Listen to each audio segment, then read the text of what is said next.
Electricast. USAA knows dynamic duos can save the day, like superheroes and sidekicks or auto and home insurance. With USAA, you can bundle your auto and home and save up to 10%. Learn more and get a quote at usaa.com/bundle. Restrictions apply. Hey, it's Paris. You know I love sparkly things, right? Like stars. Duh. And thanks to Hilton and AutoCamp, I just slept under them. Picture me, serving looks by the fire outside my luxurious Airstream, making s'mores with the kids, while a national park is our backdrop. The great outdoors meets Hilton hospitality. That's hot. Explore all the new ways to stay at Hilton.com. Hilton for the stay. If you look at World of Warcraft, there are as many World of Warcraft Classic players as there are retail players. Right. And that's a failure of retail. It's because people miss that work that they had to put into a character. When you make things easy for everybody, then you make nothing valuable. You essentially have to get people to invest some time into like their part of the economy, right? Hey, David, welcome to Brain Arcade. Hey, man, how are you?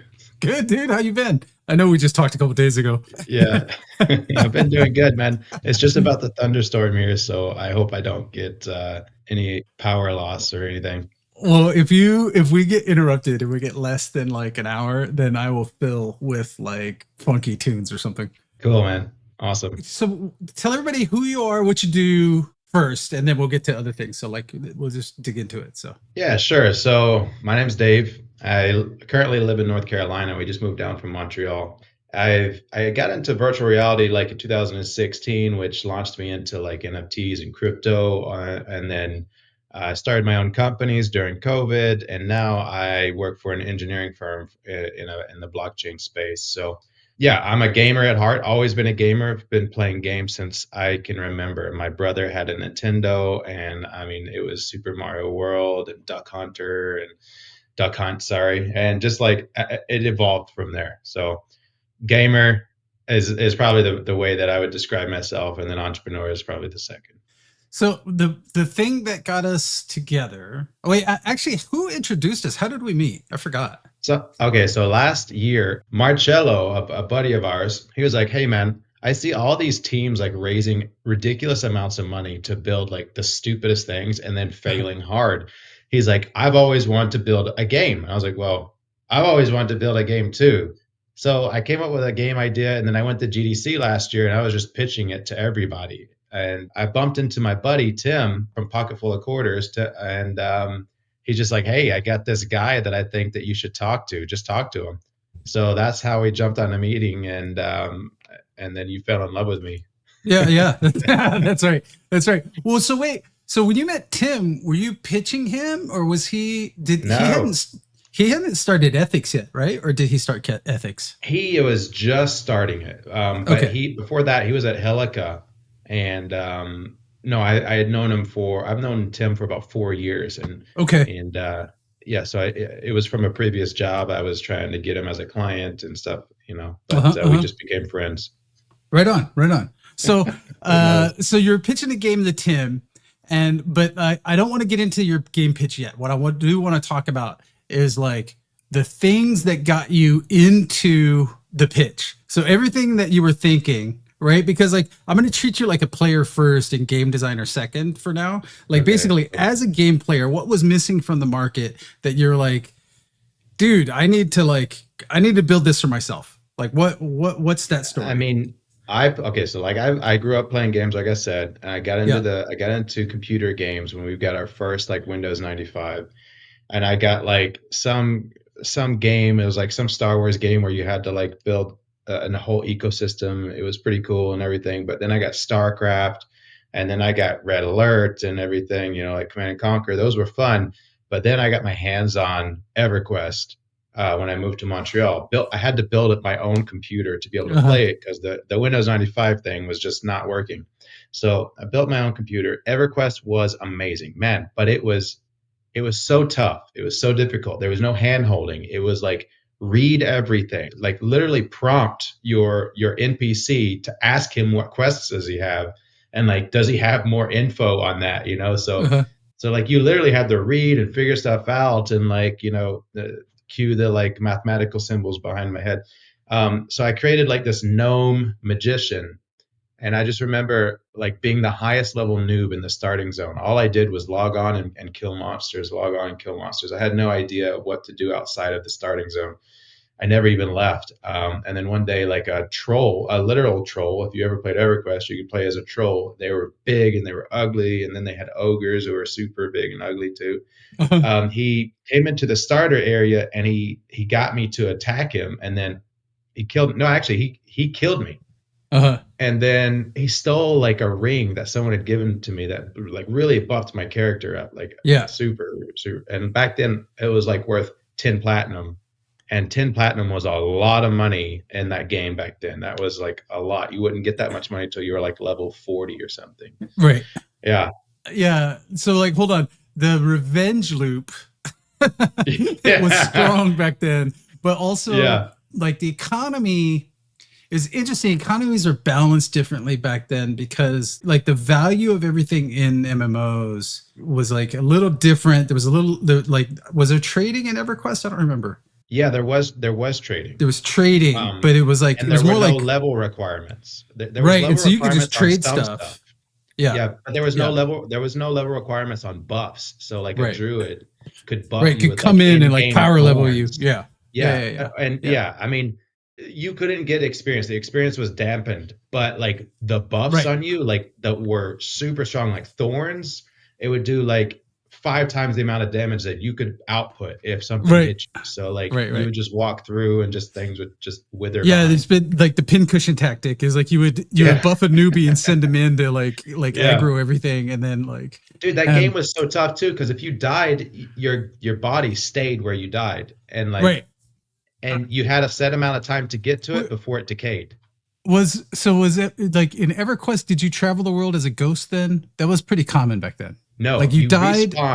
You respawned where but you had to go find your last body. You had to go get your body, and that was super tough if your body was in a dungeon because that didn't spawn outside the dungeon. It stayed there. Because you had to get to the dungeon first and then fight through. Like if you were like an hour into the dungeon, it was like you had to spend like an hour again fighting your way through, or have your friends come back to get you. That was the rogue. So the rogues were especially needed because they could sneak into the dungeon and drag your body out.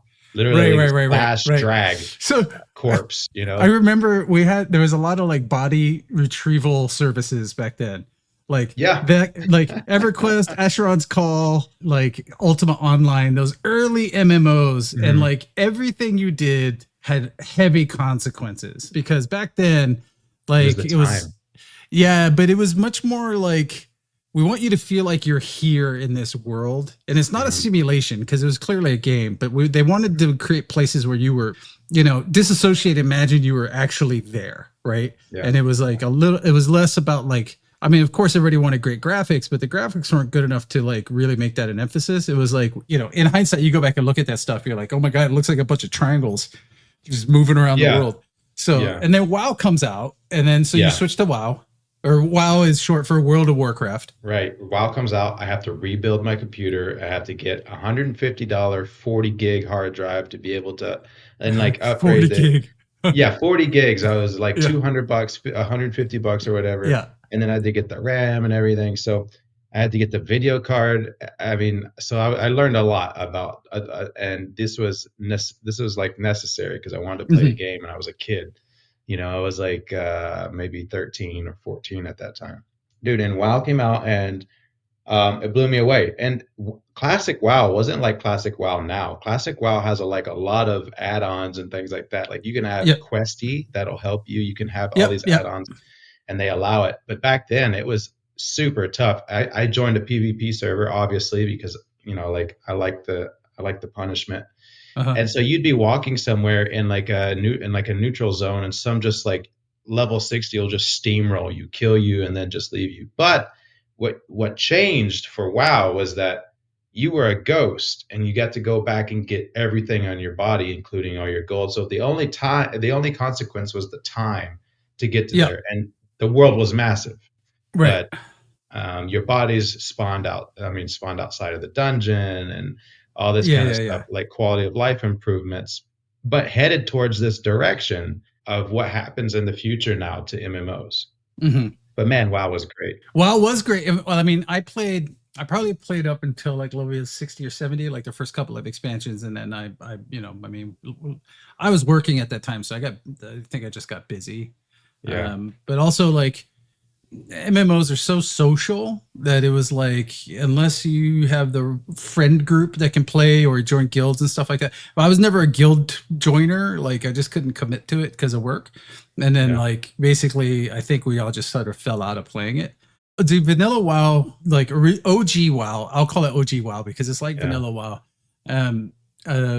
Like OG World of Warcraft. It was interesting because I stopped playing before they started letting people mod and start adding stuff. So it became like, you know, UI management. Like there was like little empty boxes all over the screen. You know what I mean? Yeah. But yeah, they solved a lot of the like, and in fact, I think from a player POV, you say quality of life, meaning that like they made the experience so much more accessible to a larger audience. Like EverQuest, I loved EverQuest, but the problem was it was so hardcore, right? Yeah. But then like World of Warcraft is probably like, I loved Asheron's Call also, but it had some of the same sort of quality of life problems. But World of Warcraft to me hit that perfect balance between like it was accessible, but it had rules that rewarded cooperation and skill and like mixing kits and stuff like that. So I really enjoyed that. Okay, so you're a heavy WoW player, and then you're not quite in the working world yet. But then I assume that you played other MMOs after WoW, right? I played a few. I dabbled with Final Fantasy and Star Wars, The Old Republic, and all those things. And just, it never scratched that itch. It never just like brought me back to that taste of just like immersion, like I've got to survive type of thing, you know? Yeah. Well, Star Wars Galaxy was weird though too, because like you were always running through like what felt like a pretty abstract world. You're like, oh, we got to go to the hydro collectors in the desert again, and there's like 200 of them out there that people have built, and you're like, right. I don't know, like allowing people to like build stuff in the world changed the vibe or the feeling of the world all the time. So it was like Star Wars Galaxies had that problem for me where I was like, it kind of felt like Star Wars in town, but then when you left town, it was like, might as well have been Minecraft, right? Like it's just rando world, like just random stuff all around. So, wow, it was a cool concept, but like I said, just couldn't get into it. Sorry, I said the Old Republic before, but I did play that as well.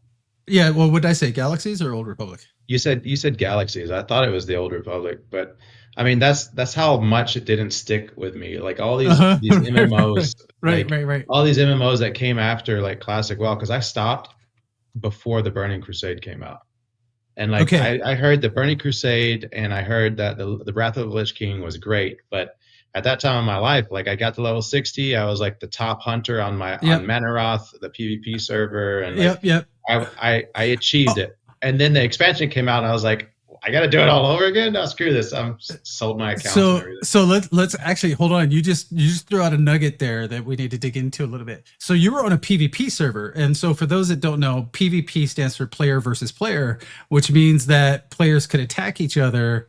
They were designated almost anywhere in the world. Almost anywhere. There's really very little places that you can't be attacked if you're not. So put your player hat back on. Why PvP? And the opposite of PvP was called PvE, which is player versus environment. And so like PvE servers were places that were generally safe, and they had designated like multiplayer zones, but like not like you could just get jumped out in the world. And that's what was battlegrounds, right? But what was really fun about like MMOs back in the day was that player versus player made the world feel really dangerous. Like you could get jumped at any time. Like I used to play with a friend of mine, and I would be the decoy because he was an assassin rogue. And so I would like hang out and like, hey, I'm picking berries. I'm just doing whatever. Slash dance. Yeah, exactly. Slash dance, like in the middle of danger zone, and then have people like jump me, and then he would jump them, right? Like, so it was basically, I played bait all the time. And so it was fun because it had this like social, like chess element of like, is it safe to come out? Is it like, can I get all the way to the other side of this zone? Like, what are the consequences? And even though World of Warcraft let you, like, it was kind of easier to get to your body, it's still, there was like heavy consequences because like you didn't want to like die in a PvP zone. It was just, I don't know. It was also the time gold invested. impact. The gold impact as well, yeah. Gold was way harder to get. That's how it happens in most MMOs. The economy is super well balanced, and then people figure out how to like farm something and then sell it, and then there's people selling the currency, like just transferring currency from one player to another, selling it for like real world cash and stuff. And so like that got all out of whack. But back in the day, if you died, you had to repair your gear, and that was expensive. Yes, totally. So this PvP aspect, I think this is an important thing to call out. Like bullet point number 2 is like players had a social interaction at that time that was, you know, much less about like, let's like group up and play together, and more about adversarial sort of danger. Like we were dangerous to each other, and it was by faction, right? Like it was horde versus humans. And so the horde could attack humans and whatnot. But you know what? Did you ever duel? I did. Yeah, I dueled a lot. Like, because you could duel with your friends, and it was like low impact or low stakes, and you could. It was training. It was kind of training against a warrior, wanted to train against a mage and stuff like that. And hunters were on top. Practice. Right. Yeah. So I remember hunters was like the class, because essentially you were 2 characters, right? Yeah. Like you could. You essentially could play as 2 characters, and it was like. Well, I played as a marksman. You know, you could have gone Beastmaster, but like what I did was a marksman as a shadow, as a night elf. You shadow milled, so you're untargetable. So you sit on top of an ice trap for a melee melee. And you sit on top of that. You shadow milled, and then you're able to aim shot. Right. Like without breaking your stealth, so you can fire off like this really long cast shot, which does like triple the amount of damage. And if it crits, you basically half the health of a warrior. And you just like pepper him, and he gets close to you, and he just gets in the ice hit him trap. with the freeze trap. You run away, and you shoot him again. Shot him again, and then if he gets close, you wing clip. I mean, it's just it was too easy. It's amazing to me. That's what like when you played that game like 20 years ago, and like you could still recall every step to the tactic, right? And so to me, that was what was really super powerful about the games at that time. Is like I remember I was like a crowd control warrior, right? And so like I remember I would run, like I would charge, like come out of nowhere, like you know a Tauren would come running out, like charge, stun you, stomp, like it was a whole like combo of like which order to hit the right things, because I knew my friend behind me was going to get the jump on people. So I would go and set them up for like a 2-person combo, right? Or 3-person combo. And so, but that was fun. That happened out in the world. It wasn't just us fighting, you know, dragons and dungeon stuff. In fact, I barely did any raids. I did most of my playing in the world, essentially looking to compete with other players. So, okay, over the years, so here's a negative or like, you know, the pros for World of Warcraft is they made it super accessible to a lot of people. But, you know, and what they did is they showed, like there was a time where World of Warcraft was printing money. Like literally, I used to joke that the Treasury Department just backed up a truck with a printing press in it, and we're just like, you know, rolling out like $100 bills to the guys. Like I started in test at Blizzard. There were friends of mine that had like super expensive cars and stuff that were in that used to be like testers with me, and I was like, dude, somewhere in an alternate timeline, like Chris Cross is like driving a Ferrari. You know, but the negative of that, and because we have such a like follow the leader style business, is people extracted the fact that it was accessible and were like, oh, let's start to evolve our MMOs. And they started making MMOs, quote unquote, for everybody. Right. And so they started making like, I don't know, like lower skill requirements, more flash, more like it's visually pretty. Like they focused on more of the aesthetics and the customization and monetization. Right. Because World of Warcraft had relatively simple monetization. It was just subscription. There was no microtransactions. Free-to-play came out. People started making free-to-play MMOs. And the mix of free-to-play MMO with a MMO stands for massively multiplayer online, and then RPG, role-playing game. So, but everybody shortens it to MMO. So MMO like plus free to play, right? And so for free to play to work, you need massive numbers, right? Because the conversion rate is a smaller percentage of total audience. So those two things, like appealing to a larger audience, necessitated by a business model, has turned MMOs play a certain way, which is, I think, kind of easier, right? Yeah, or kind of sucks. like it's so. Tell me how you really feel. So what's like? It sucks. Like they destroyed that feel, that immersion. They destroyed the danger in the game because Timmy kept complaining or writing letters or whoever. Like they're just like it needs to be easier so that we can get more money from people, and that's essentially what killed the industry. Was like these guys came in, they're like, how do we make more money than what we're making? Oh, I'll make it for everybody from ages 7 to 70. Whereas back in the day, it was like only the people that could really hang, that could really just deal with the environment of what the game was. And I mean that's essentially what you did, is you tore away what made the game great, which made it niche, and what made it what made the fan base so loyal to it.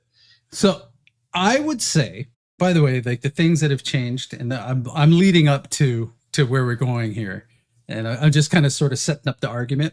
So I would say though that MMOs aren't new anymore. People understand the pattern of online role playing games. In fact, like there are a lot of games with like MMO light features, right? Like Destiny is like a mini MMO because you see a bunch of people in town, or sometimes you see them in the world. Like things are much more populated, and so I would say that the mass market, quote unquote, of games is very familiar with this concept of MMO, and basically they're being fed the same stuff. It's just newer, different art, right? Well, it hasn't died out. What we loved about the games hasn't died out completely. Like if you look at EVE Online, you could spend thousands of dollars on a ship and then just get wrecked by pirates, like actual guys that are sitting at their computers who just want to wreck your ship. So it's not gone.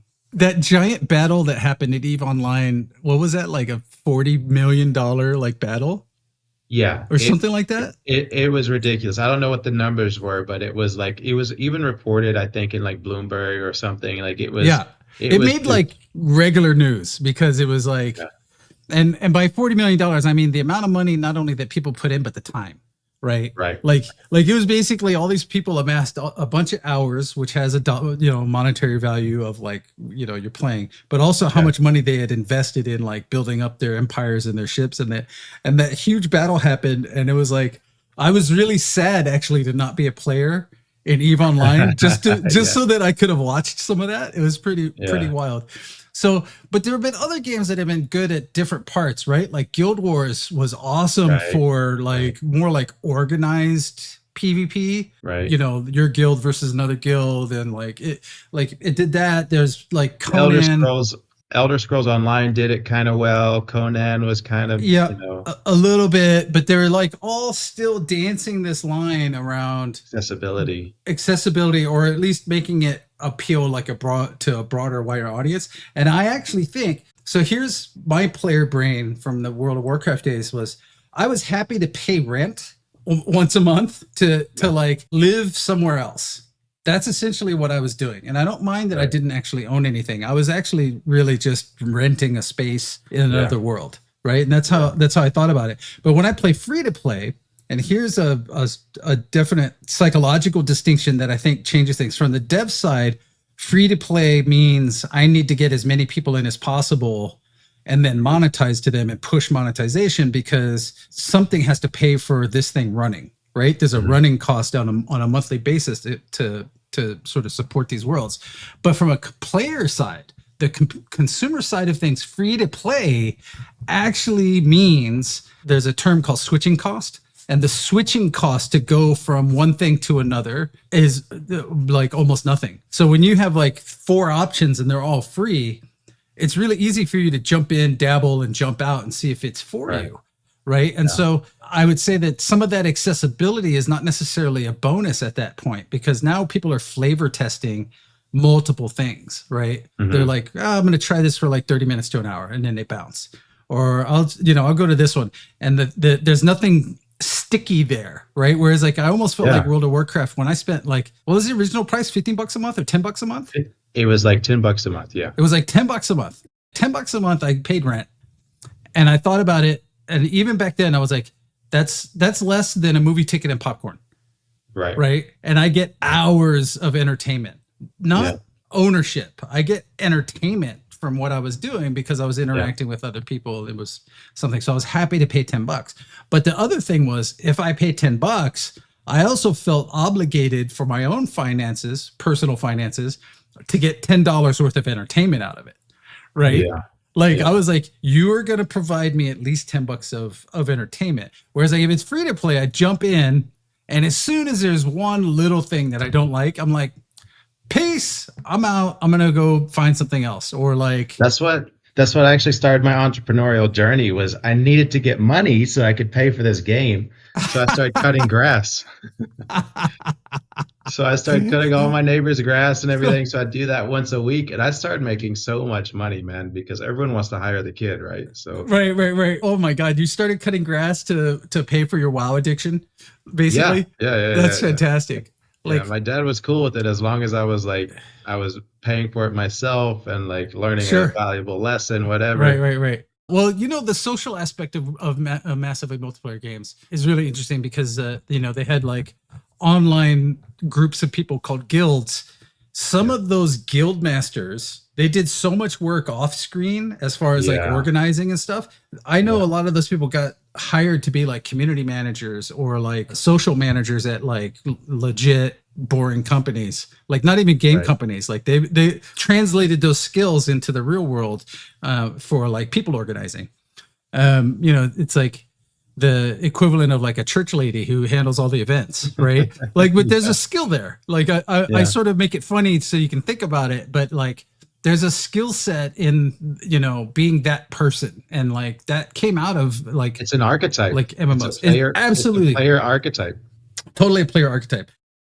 With a major selection of the looks your kiddos love starting at just $4 in the Walmart app, a new school year means a stylish new them. Who knew? Find skater skirts and Crocs that say, I'm casual but cool. Sparkly sneakers that say, it's my classroom, you're just learning in it. And preppy polos that say, I'm the teacher's pet, even if they're mommy's menace at home. Find their favorite styles starting at just $4 in the app. The Walmart you thought you knew is now new. This episode is brought to you by Indeed. When your computer breaks, you don't wait for it to magically start working again. You fix the problem. So why wait to hire the people your company desperately needs? Use Indeed's sponsored jobs to hire top talent fast. And even better, you only pay for results. There's no need to wait. Speed up your hiring with a $75 sponsored job credit at Indeed.com/podcast. Terms and conditions apply. So that led to your current state of affairs, which is like, man, it's just not an MMO I want to play right now, right? There's a few, but you're not like, I don't really want to invest a bunch of time or, even money. They're all free to play. Like, what is it that you want to play? And that led you to... It led me to creating our own game. Praeda. So spell it. It's Praeda. How'd you come across it? How'd you come to that name? I just pulled it out of the ether. It was first like Preta, and then I looked up what Preta meant, and in Sanskrit it meant like hungry ghost. And I was like, it kind of works. And then someone actually said it back to me and misspelled it. And then I looked up what that meant, and I was like, oh, that's perfect. That's absolutely perfect. So Preda is actually Latin for to plunder. Nice. So that's exactly the kind of feel that I wanted in the game, which was, this dangerous feel. So it's a dark medieval fantasy MMORPG. Right. So dark medieval fantasy MMORPG. That's not how you pitched it to me first, but it was close. So well, it was. But you said something else. So David got introduced to me, and basically he said, "Hey, I think there's room right now for a hardcore MMO." And not necessarily hardcore in that it scares people away, but hardcore in its feeling of like there are consequences in the world. Your time spent is valuable to players. Your you know, it's always kind of dangerous. Like this idea that you're never really safe. It's not a Disneyland ride like a lot of things right now. And also like an edgier vibe. And it doesn't mean it's not fun, but like, I mean, you and I have talked about some stuff, and it's definitely like a fun place to be. It's just not, you know, pastel colors and, you know, like sparkle effects. Okay, so tell me a little bit more about Prada. I think the 2-point summation for me was really awesome because you were like, dude, it's a heavy metal RPG. And I was like, okay, I'm in. Like, let's talk about it. And basically, you and I talked like probably 3 different conversations, because I think for me as a player, I was like, I kind of want to play that. And I think David's onto something here, because you identified basically a hole in the market, right? Yeah. And I think there are quote unquote hardcore MMOs out there, but they're almost like they take the old pattern and they just made it dark. Right. Yeah. There's some slight mechanical changes. And what you and I have been discussing and talking about is actually like ground up, fresh new design, new pillars. Like basically we're going to make this work out in a way that's both accessible, but not being too shy around. Yeah, it's not for everybody. It's okay. Right. It's okay to not get whatever 100 million players. It's going to be you know, a slightly smaller group of more hardcore players. Yeah, it's definitely a niche market, and the need is there. If you look at Steam right now, like the top grossing, the top played MMORPGs are hardcore MMORPGs. It's like there's Elden Ring right out there at the top. If you look at World of Warcraft, there are as many World of Warcraft classic players as there are retail players. Right. And that's a failure of retail. It's because people miss that work that they had to put into a character, that immersion that was like necessary to be able to play the game. So I came up with this whole game design. So it's a post-apocalyptic. So you did have a high fantasy type world, and then a situation happened within the game that made it like there was a complete apocalypse. And so years later, you come in as the player, and like everything is rubble and everything is dark, and people have kind of like adopted like heavy metal as their style of music to help them through with their pain and through the aesthetic of the world. And heavy metal it's the spice of the game. So it's in there, but it's not like in your face. Like it's not, I mean, you're definitely going to encounter some heavy metal, but for definitely metalheads, they're going to love it because there's going to be features within the game that you can basically spec into to allow you to have some heavy metal content whenever you want it. Right. And it's not like, basically you kind of hit on the, like, it's not brutal edge in the MMO. It's like, right, it's more like, I like to think that you start with World of Warcraft, and then it's just like, instead of going towards like a bright color palette, you start to head into more muted colors, but also like a more like rock out metal kind of a place. But like, to be clear, there's a lot of like heavy metal in existing MMOs, but they're just sort of, the developers are not restricted really, but they are given a mission to appeal to as many people as possible. Yeah. And I think that there's a vibe that we get from that envisioning. And it's not just like dark post-apocalyptic. I think it's like all of these words around it don't bring that fun element. Whereas like, I understand what you mean by heavy metal, which is like, yeah, it's like a concert. There's like energy and it's fun. And it's like, yeah, the themes are a little bit darker, but it's still really about getting people together to enjoy something, right? Yeah. And so to me, it's not just the music; it's more the total vibe around it, right? It's some darkish subject matter, but I think it could be kind of fun. Well, it's collaborative, so you have to collaborate. You have to be somewhat social in the game, just like back in the day with Old WoW. You have to collaborate with your other players. So like all the mining, all the skills are going to be difficult. All the trades are going to be difficult. You have to collaborate with other people because you might need a teammate to help you, like watch your back while you're mining.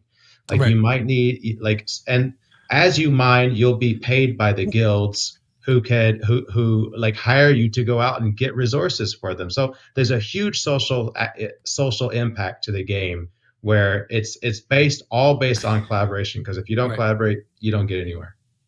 Right. And so it's interesting. So like I hear something a little different there too, though, in that everything is designed for somebody to become like specialized in what they do. And in that specialization, you need other people to do things to help you out, right? And so like the idea that like, here's the thing is like, when you make it less risky and like, you know, resources become less valuable, you actually remove the need for other people. And the thing is, if you do things like only people who have whatever, let's say mining of 100 can mine mithril, right? Or like gold, then they become unique in the world, but also can provide a resource to other people that becomes valuable, because then you don't allow the blacksmiths to mine, right? Like you basically set up a rock, paper, scissors and all of the skills where people are reliant upon like a definite like economy chain, right? And by economy, I don't mean monetization. When I say economy, big E, I mean how all the resources work in the MMO. And then the monetization can come from that. But you remember, you and I spent like, it must have been like 2-3 weeks working on like, hey, let's just talk about the economy, right? Yeah. Which is how we got to this of like, when you make things easy for everybody, then you make nothing valuable. And so like, you essentially have to get people to invest some time into specializing is kind of the wrong word, but into like their part of the economy, right? And then if their part in the economy doesn't have to be unique, they're just taking place in one part of the supply chain, right? And so when you build that supply chain into the world, all of a sudden now you have like, instead of everybody picking up trash loot, right? Like the way a lot of stuff works now, where like random loot generators kick out like, oh, there's a broken teacup and this thing and another thing, and right? And then you sort of end up in this place where everybody's just ditching essentially bitmaps, right? They're just like throwing away bitmaps of like things that aren't valuable to the world, or they sell them back for some small amount of like NPC coin.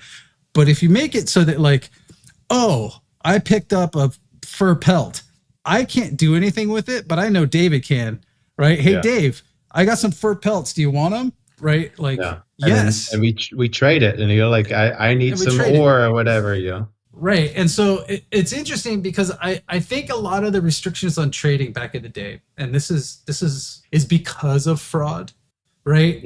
And gold, you know, in-game gold miners, etc. Yeah. And so I think that's something that you and I need to address, but I think it's going to be less about a king currency and more about the flow of resources in the world, right? Because like, go play like even early World of Warcraft, the auction house was glutted with trash items, right? Right.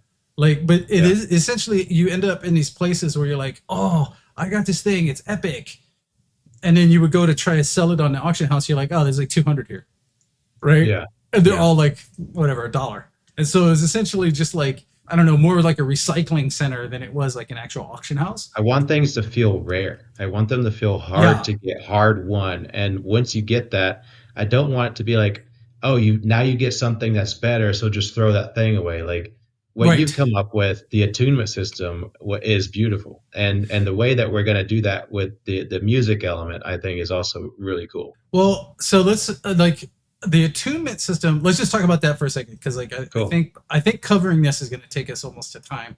So the attunement system, the way to make something unique is to let people own something, right? So for instance, like we could take an ordinary object, but if notable people owned it and you had a list of like past owners, right? And then like it would give it a different value. And so the valuation here is like, we don't have to worry so much about like a random loot generator kicking out like, you know, legendaries and epics and stuff. Like at some point you can only get so rare because you're essentially a theme park ride. Millions of people are coming through and they're hitting the slot machine, and it can't be unwinnable or else people would stop playing. But at the same time, it's just a numbers game. Enough people play over 6 years. There's going to be a lot of that like unique item that you can get from there, right? And sometimes there's guaranteed rewards, but I think the next layer up is, all right, this didn't sit around in David's chest until he decided to sell it.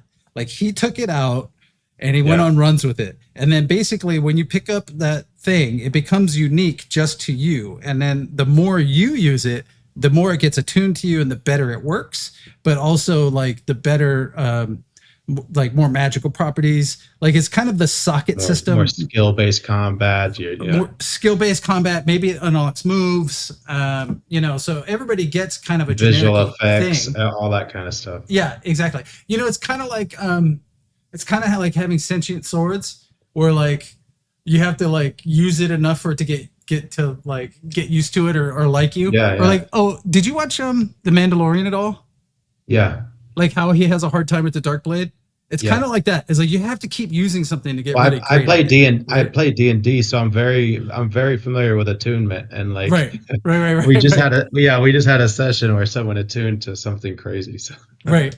So the whole idea there is, I think if we put the right attunement system on something, then people can add value to seemingly normal items, and we don't get into this weird arms race. Basically, you don't get into this like glut of everybody having the same thing. You can have like, this is Dave's plus 10 sword of like evisceration, right? And then it has like this fun collector's like element of like, there's a history to it. And like when you go to a museum and you're like, oh, this was whatever, a wig that George Washington wore. Why is it important? It doesn't matter that it's like horsehair. What matters is that George Washington wore it, right? So like he wore it he wore it into battle. Yeah. Yeah, exactly. And so, we can turn this attunement system into something where individual players can be like, oh, you have to go play PvP. Like you have to risk it now, because like to hit that next level, you have to prove yourself in battle. And if you don't prove yourself in battle, like things cap out. Anyway, that's something you and I could talk about as we like keep evolving the design. But like, to recap, I think the idea of stakes, right? Of like, there's not stress, but like there are definitely things to worry about in the world and where I want to live. What does it mean to me? So attunement. And then the other thing is giving everybody a role in the supply chain, right? Yeah. Whereas like one of the problems in most MMOs is everybody's mining all the same stuff. Yeah. Right. And then they bring it back and they dump it, and it's just consumption. And I think if we do this right, basically there's a way to distribute the economy around all the players. And so that, it ends up becoming balanced and it all goes back to the player archetype. So we've got 4 player archetypes. We've got the adventurer, the crafter, the player slayer, and the socialite. Right. And so we've talked about all 4 of those archetypes during this entire conversation. It's 45 minutes. We've talked about the adventurer, like me just going out and killing monsters in EverQuest. That's all I wanted to do. We talked about the crafter, like the guy that wants to just go out and mine and then build stuff or chop down wood and like make houses or furniture. We've talked about the player slayer on PvP servers. And then we talked about the socialite and the social aspects of the game as well. I think those all tie into giving people the choice to be able to play the game how they want it, and especially everyone being in the loop of doing their role within the game. There's a lot of craft. There's a lot of avenues for crafting within the game, and not only that, if you become a good crafter in this game, you essentially have the IP of that crafted item. Yeah. Also, going back to like everyone mining the same thing, I want adaptive environments to where if everyone's mining copper in this one area, suddenly like Bigfoot spawns and people just like start getting eviscerated by Bigfoot. And now there's like 10 miners that need to go out and mine, and they're like, please help us. There's a Bigfoot in the area killing all of us. And so now you got to recruit other players that come out and help you. And then player slayers start to figure this out, and they're like, so PvPers or PK player killers, like we call them player slayers within the game, they're like, oh, cool, I can go snipe some noobs and maybe get some free ore. Right. Well, or also, if we do this right, those pressures come from the different factions, right? Like all of the player archetypes should be relying on each other. And then within each archetype, there's lots of breakdowns towards like how people like to play or play style. And that should give us like, I think that's a great example where it's like, you don't just go to like some rock in the middle of nowhere and like mine. The rock is actually next to the 405 and people are driving by it all the time. So you're kind of worried about getting somebody to drop by, and like everything has a little element of that danger, I think, built in. So it's not just, Oh, so I'm going to close on this, right? But like the final thing, and we talked about this a lot when we talked about economy. I hate the word grind when we talk about like player economies for multiple reasons. One, it's just time mining. You're just getting time from the player, and then you're essentially not respecting it, and you're giving them like measly rewards back, right? Yeah. But the other part that I don't like about the word grind is it's a negative connotation word. Right from the beginning, when you're designing something, if you're thinking about a negative experience for players, which is grinding, you're essentially saying, I'm going to make a treadmill, and then I'm going to like, you know, give you like fun size Snickers every like 12 hours. Right.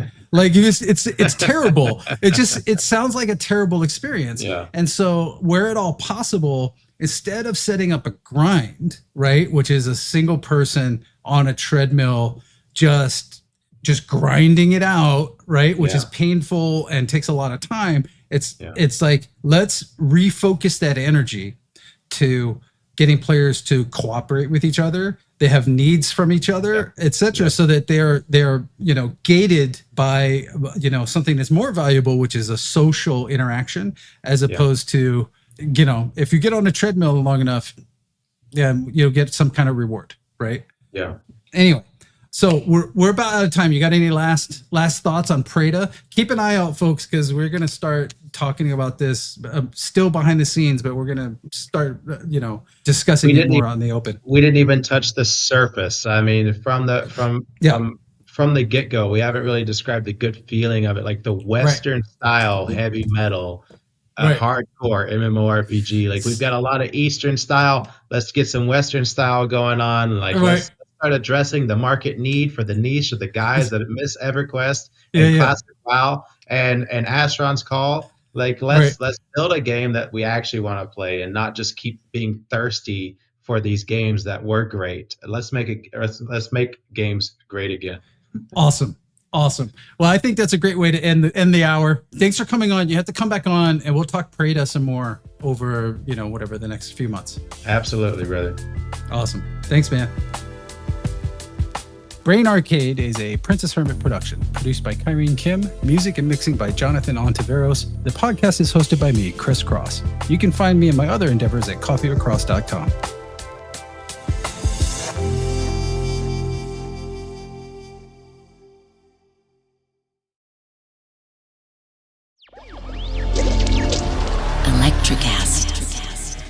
Welcome to the Candle Power Hour.